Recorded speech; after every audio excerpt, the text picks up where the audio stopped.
Allez, on démarre. Ok, la semaine dernière, on a vu quelque chose de top, de fantastique. On a vu comment on devait affronter une épreuve. Et ça, encore une fois, c'est quelque chose de fondamental pour chacun d'entre nous. Pourquoi ? Parce que avec ces trois armes que je vais citer, vous pouvez affronter n'importe quelle épreuve de la vie aujourd'hui et rester heureux et connecté à Dieu. Ces trois choses, elles sont, on va dire, je vais les citer de manière croissante. Donc, la première, on a dit que c'était que dans chaque chose qu'on rencontre dans sa vie, il faut avoir conscience que ça vient de Dieu. Comme je disais la semaine dernière, mais je le répète parce qu'il y a des personnes qui n'étaient pas là, mais c'est important de le savoir, la Gemara, elle dit que une feuille qui tombe d'un arbre, elle ne peut pas tomber sans l'accord, sans la permission de Dieu. De là, on apprend qu'il n'y a pas une chose qui se passe dans le monde et dans la vie de chacun sans que Dieu ait donné son accord au préalable. Ça, c'est ce qu'on a vu la semaine dernière. Et même une promotion, même un mariage, ce que vous voulez, il y a tout ce qui se passe, ça doit être décrété par Dieu et autorisé par Dieu. Ça, c'était la première étape qu'on avait vue la semaine dernière, pardon. Et c'est fondamental parce que sans cette première étape-là, on ne peut pas passer aux deux autres. La deuxième, c'est de croire que tout est pour le bien. Celle-là est assez difficile parce que, en vérité, on vit dans un monde où on est rentré on nous a appris une logique de la vie, une logique des situations, qui est que dès que ça ne convient pas à ce que j'avais prévu, alors c'est mal. Alors c'est quelque chose qui va à l'encontre de ce que je souhaitais. J'ai pas gagné l'argent que je voulais, j'ai pas réussi dans ce que je voulais, etc. Et dans ces cas-là, je considère que c'est mal, que c'est pas le bien. Pourquoi ? Parce qu'on a une vision des choses qui est limitée. Ça veut dire quoi ? Ça veut dire qu'on voit pas plus loin.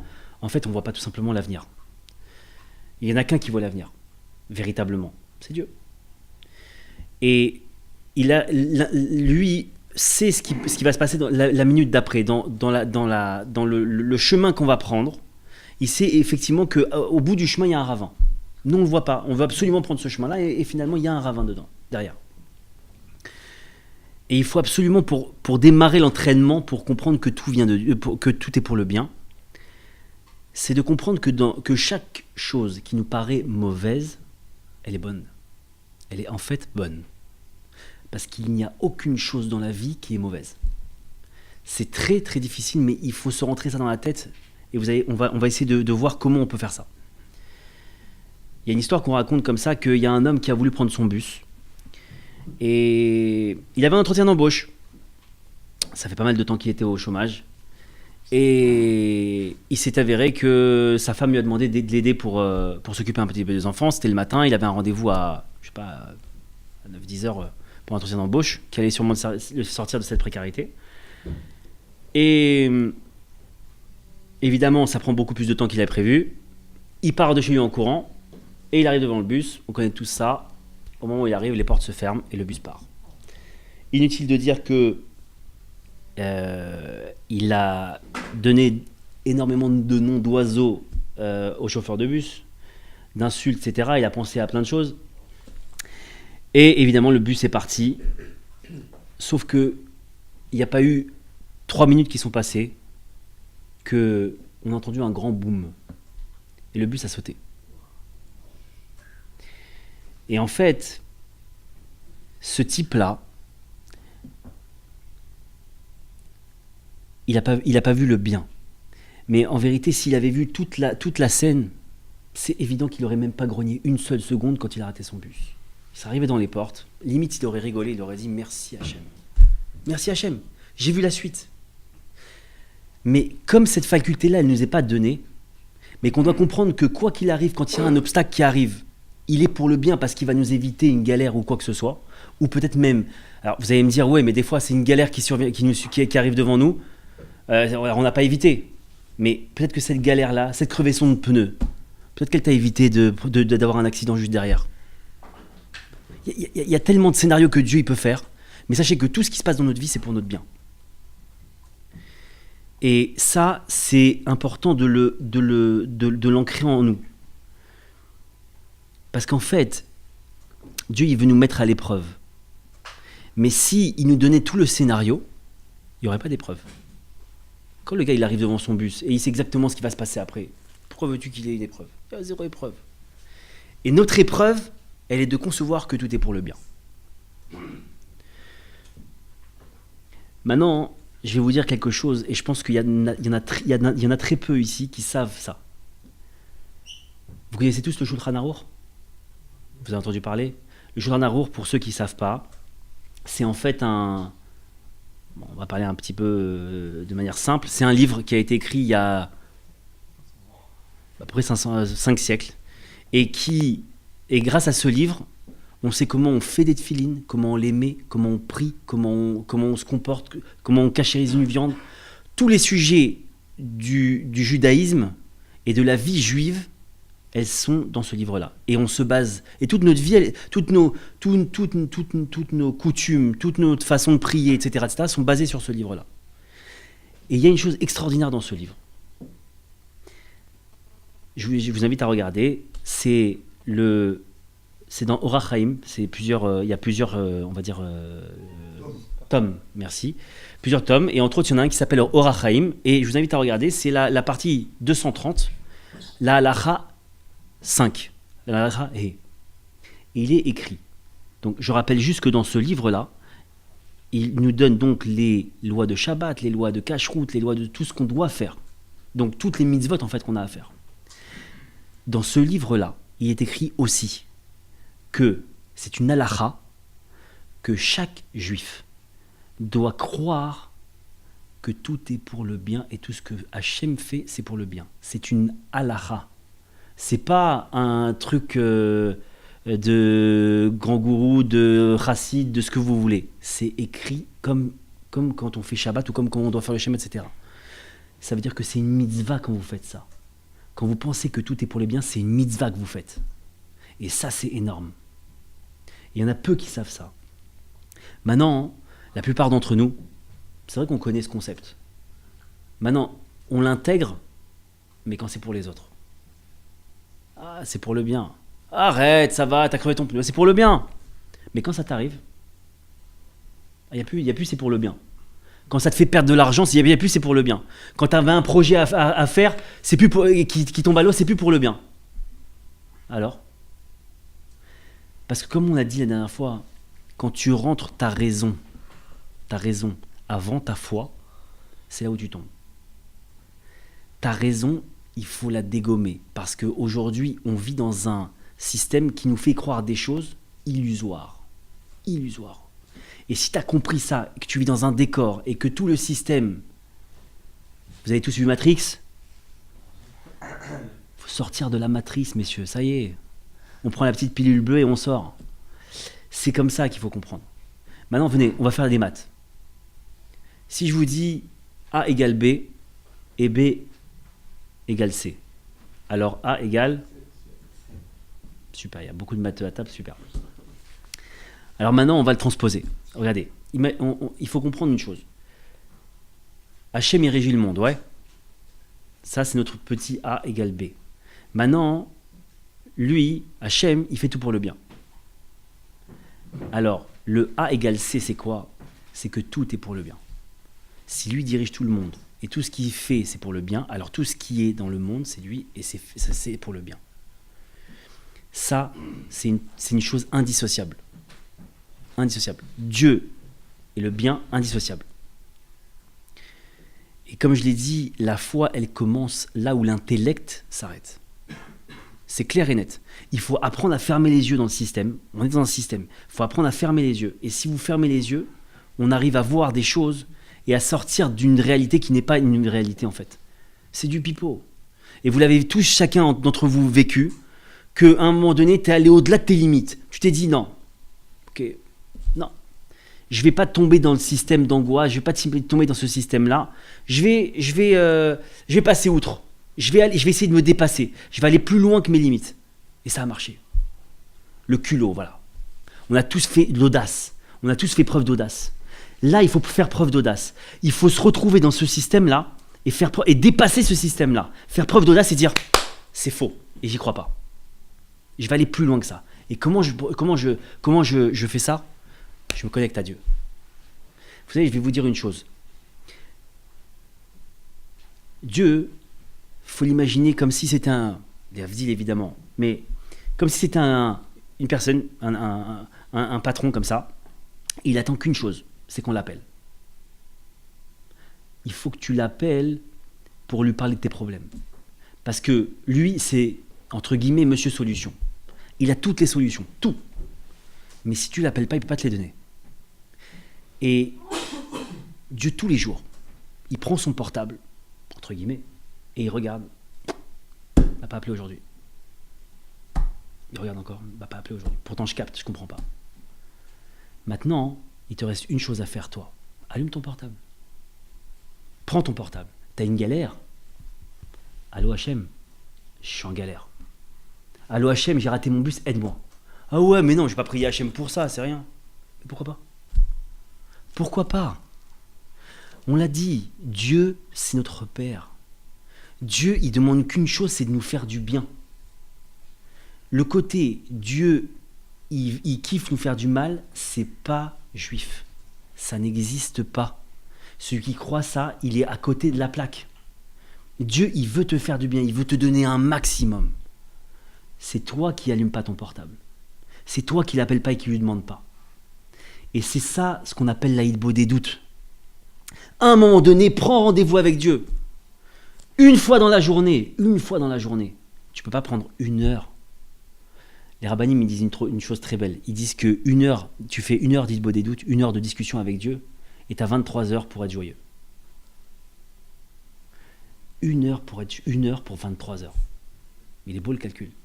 Si tu me donnes 1 euro et je te donne 23, je pense que tu vas vite être riche. Et là, on ne le fait pas. Il demande que ça et il attend que ça. Maintenant, il faut comprendre une chose. Celui qui ne croit pas que tout est pour le bien, alors il ne croit pas d'une certaine manière que, puisqu'on l'a dit, ce fameux A égale C, que Dieu, il dirige le monde. Et si Dieu ne dirige pas le monde, alors il considère qu'il y a quelque chose d'autre qui dirige le monde. Et là, on rentre dans un gros problème. C'est quoi? C'est qu'il est dit que l'essentiel de la colère divine, en d'autres mots, toutes les tannées qu'on se prend, elles viennent de l'idolâtrie. Et l'idolâtrie, c'est quoi, messieurs? C'est le fait de croire en autre chose que Dieu. Dès que tu es branché avec autre chose, idolâtrie. Si tu ne crois pas en Dieu, alors c'est-à-dire que tu es obligé de te brancher à autre chose. Donc, tant que tu ne crois pas en Dieu, tu te mets dans une situation où tu peux avoir des galères. À partir du moment où tu crois que tout est pour le bien, alors tu kiffes la vie. Et sache que tout celui qui vit comme ça, c'est un paradis sur terre. Et je pèse mes mots. Et pourquoi? Parce que regarde, viens, on se met en situation. Il y a un gars qui t'insulte dans la rue. Cette année, ça. Hein. Ou tu te prends une grosse honte devant tout le monde, ou je sais pas moi, un truc vraiment galère. À partir du moment où tu penses que tout est pour le bien, alors t'élimines la colère, t'élimines la vengeance, t'élimines la nuit que tu vas passer à tourner dans ton lit à savoir comment tu vas le shooter, etc., etc., etc. Et tout ça, ça te permet que toutes ces épreuves, elles glissent sur toi.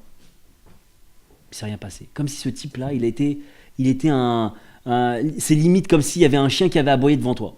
Ça t'a fait quelque chose? Rien. Et c'est que comme ça qu'on peut vivre bien. Maintenant, le Rav Arush, il raconte une histoire. Il raconte une histoire qu'un jour, il y a 2 frères qui sont venus à un cours. Et ces 2 frères diamétralement opposés, ça veut dire qu'il y en avait un qui était proche de la Torah et un autre qui était loin. Et il s'est avéré que le frère qui était loin, il a dit qu'un jour, il a eu un déclic.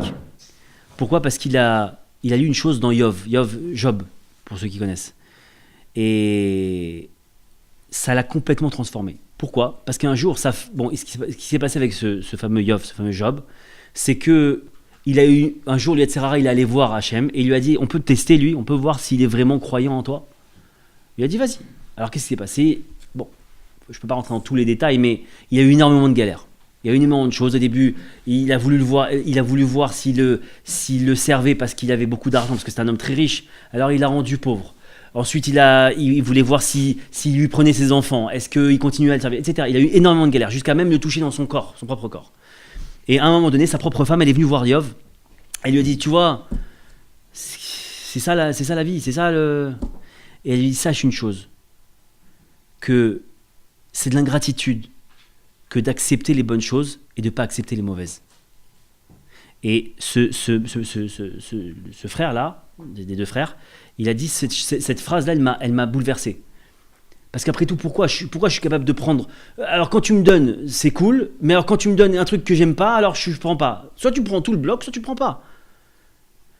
Et il a dit qu'il avait été bouleversé par cette chose. Et il s'est avéré que quoi? Que le frère, qui était entre guillemets proche du service de Dieu, qui étudiait beaucoup, etc., etc., il s'est passé quoi? Il s'est passé qu'il est venu voir le Rav et lui a dit, voilà, je comprends pas, j'ai que des galères. Je fais Shabbat, la Torah, les mitzvot, le machin, les trucs, etc. Je suis monsieur galère. Et il n'a pas d'argent, enfin bref, la grosse galère. Et le Rav, il a vu une chose qui était très forte, que lui n'a pas vu évidemment. Il lui a dit quoi? Il a dit, regarde, tu t'es entendu. La première chose que tu es venu me voir, c'est pour te plaindre de quoi? De Dieu. Tu viens de plaindre de Dieu. T'as rien compris au système. C'est vrai que tu as raison dans le principe où il faut faire la Torah, les mitzvot, etc. Mais il lui a dit, à partir du moment où tu fais tout ça, mais que ça t'amène pas à la connexion avec Dieu, c'est qu'en vérité, tu n'es pas sur la bonne route. Il utilise un super belle image. Il lui dit, imaginons que vous deux, vous êtes des commerciaux. À qui on a donné... Vous êtes des commerciaux de la même boîte. À toi, on t'a donné une voiture. C'est-à-dire la Torah, les mitzvot, etc., l'étude. Sauf que avec ta voiture, on t'a dit d'aller d'un point A à un point B. Le problème, c'est que tu es allé à l'inverse, dans le sens inverse. Elle ne sert à rien, ta voiture. Tu l'utilises mal. Par contre, ton frère, oui, parce que ce que je ne vous ai pas dit, pardonnez-moi, c'est que son frère, il voit tout avec les lunettes du bien. Tout ce qui lui arrive, pour le bien, pour le bien, pour le bien. Et ça lui réussit. Je résume l'histoire parce qu'elle est un peu longue, mais juste comme ça finit, que le frère, il comprend une chose. C'est que le but de la création, il est très important. C'est non seulement de se connecter à Hachem, non seulement de connaître Hachem, mais aussi de le reconnaître. Et le reconnaître, c'est quoi? C'est reconnaître que tout ce qu'il fait, c'est pour le bien. Et ça, c'est fondamental. Donc, moralité de cette histoire-là, c'est que déjà, chacun d'entre nous, on ne peut pas juger l'autre. Parce qu'on ne sait pas quelle intimité, quelle proximité, il a avec Hachem. Vous savez, il y a des fois des gens qui sont ni barbus, ni chapeau, ni quoi que ce soit. Mais Hachem, qu'est-ce qu'il les aime? Et je crois que c'est une leçon pour chacun d'entre nous de comprendre que, en tant que juif, on a une connexion spéciale avec Dieu.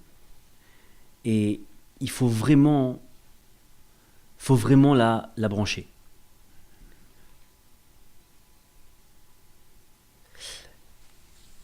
Il y a autre chose que je voulais partager avec vous par rapport au libre arbitre.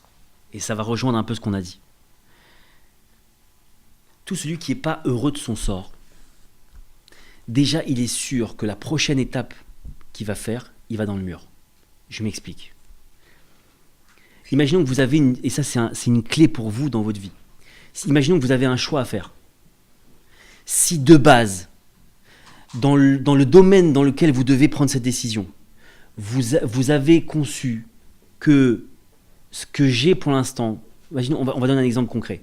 Imaginons que je dois prendre une décision pour le business, je dois investir de l'argent.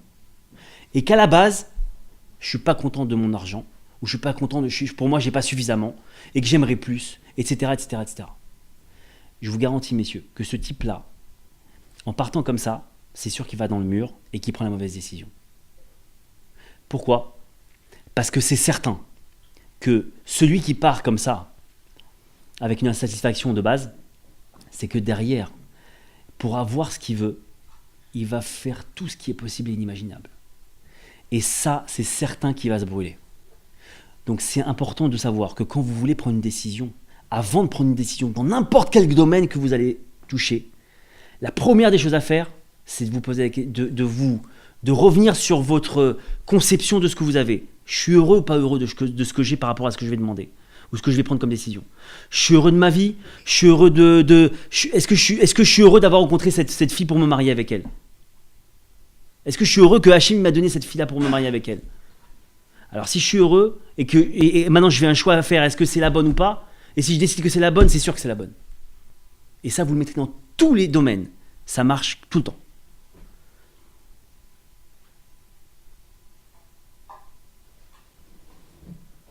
Et une dernière chose. Souvent, on se rend compte qu'il y a des blocages, entre guillemets, spirituels chez chacun d'entre nous. On n'arrive pas à se connecter avec Dieu. On n'arrive pas à lire suffisamment vite. On va à un cours de Torah, on comprend que dalle. On fait un cours de Gemara, on déchiffre, on n'arrive pas, Alors sachez que, et c'est deux clés sur lesquelles on va finir, que la première, c'est que souvent, c'est parce qu'on paye le dédain qu'on a eu pour la Torah avant.